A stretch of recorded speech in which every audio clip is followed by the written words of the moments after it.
Hello my friends and welcome back. Thank you very much for being with me again today. Interesting piece of news. The Ukrainian army has Soviet-era jet-powered engine drones.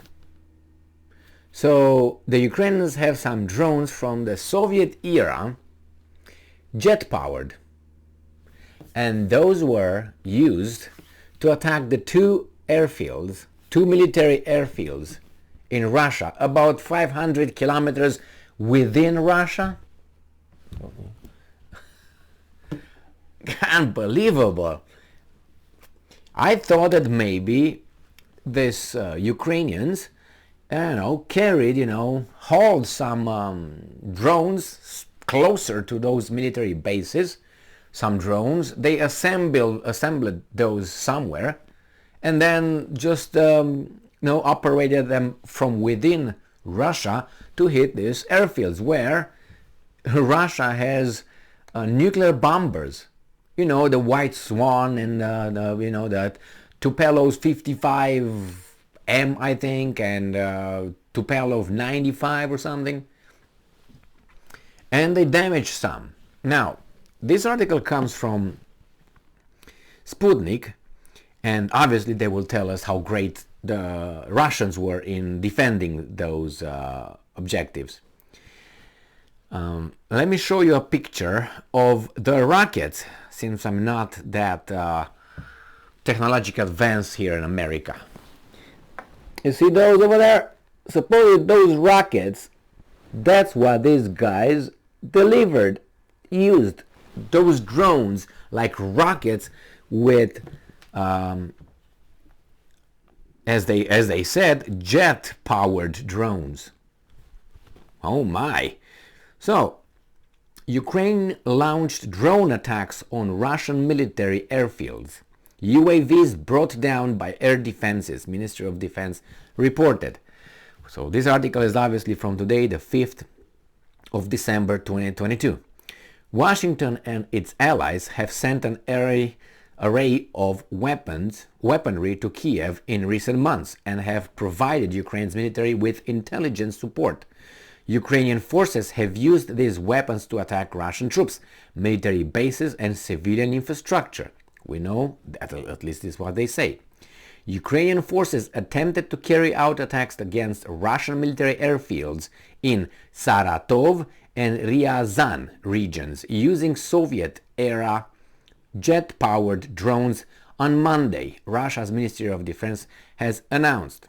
And it says, on the morning of December 5, using Soviet-made jet-powered unmanned aerial vehicles, the Kiev regime attempted to attack the Dvajilevo and Engels military airfield regions, military airfield in Ryazan and Saratov regions in a bid to disable Russian long-range aviation, the Ministry of Defense said in a statement Monday evening.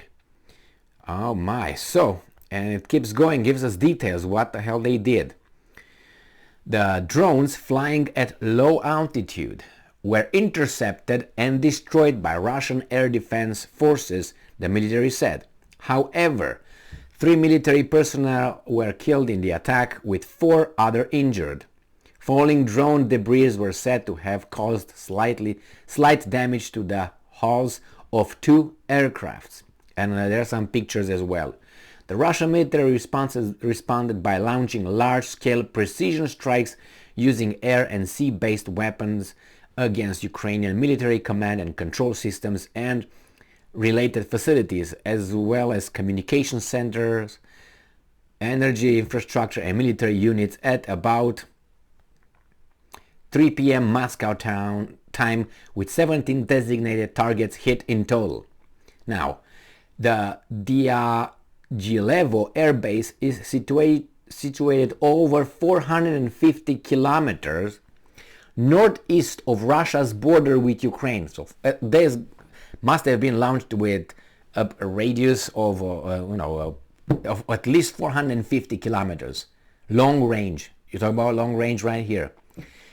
And serves as a training center for Russia's strategic aviation. The Engels Air Base, located about 550 kilometers east of Ukraine, and contains elements of the aerial component of Russia's nuclear triad. The Russian Ministry of Defense did not name the drones used in the drone attack. However, the fact that they were jet-powered suggests they were modified Tu-141S, a UAV design developed by the Tupelov Design Bureau in the mid-1970s and used extensively by the Soviet military for reconnaissance purposes until 1989. In 2014, Ukraine returned the UAVs into service for its war against the Donbass. After Russia began its military operation in Ukraine in February, several incidents involving Tu-141 or Tupelov 141S have been reported. In one such incident, a Tu-141 crashed in Zagreb, Croatia, some 550 kilometers from Ukraine after flying over neighboring Romania and Hungary. An investigation by the Croatian military determined that the drone was fitted with a bomb and meant to attack Russia, but flew off course and fell in Croatia instead. I don't know how that's possible, but anyway, they know best, right? So it says the photo, shortly after Moscow incidents, Maxar Technologies, a U.S. private space company which been providing Ukraine's military with satellite intelligence support courtesy of the U.S. taxpayers, published satellite snaps allegedly of the Engels Air Base, said to have been taken on December 3 and 4, showing recent military activity at and near the airfield, which houses a heavy bomber aviation unit. The photos show over 2 dozen strategic Tu-95 Bear and Tu-160 White Swans on the base's runways, some of them taking off and in flight. Sputnik cannot immediately confirm the image's authenticity. The photos show little, if any, show cover of the terrain surrounding the facilities featured in the images. However, the Saratov region has reported temperatures below freezing and sporadic light snow since November 25. Oh my, so what do you think about that one? Let me see, I thought I had some pictures here, but no, I didn't take pictures of those. So, you got it? So the Ukrainians use those jet-powered drones. They're like rockets, basically, and 550 kilometers, so that's about what, 300 and some miles, and 450 kilometers, which is about what, 300 miles. Now, that is from the border. Now you might add another 50 kilometers or so to each distance that I mentioned. And something that's very strange is these things were capable to hit those airfields precisely.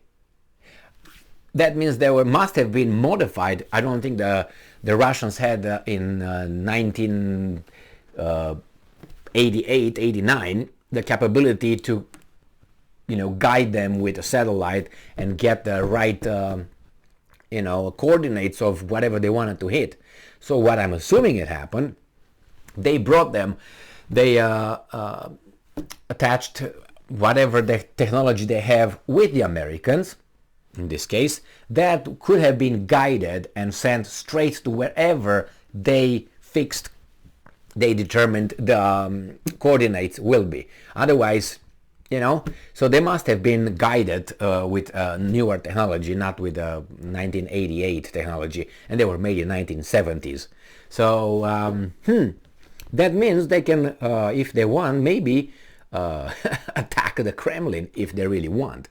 The problem is, you see, the Russians did not provide information on how many were launched, how many were blown up in the sky, but they flew low altitude. As I said, the same technology. The radar systems go to a certain height because of the terrain and all that. So look at this, guys. That's one article and one piece of information. I have another one talking about the HIMARS, what the Americans did to the Ukrainians with the HIMARS. You might be surprised how much trust is between the friends and allies. Well, well, well. Would have been a big hit if they would have damaged those Tu-151 and Tu-95, the Bear and the White Swan. Anyway, this is it. I would say congratulations, Ukraine, but, well, it is what it is. Thank you very much for being with me again today.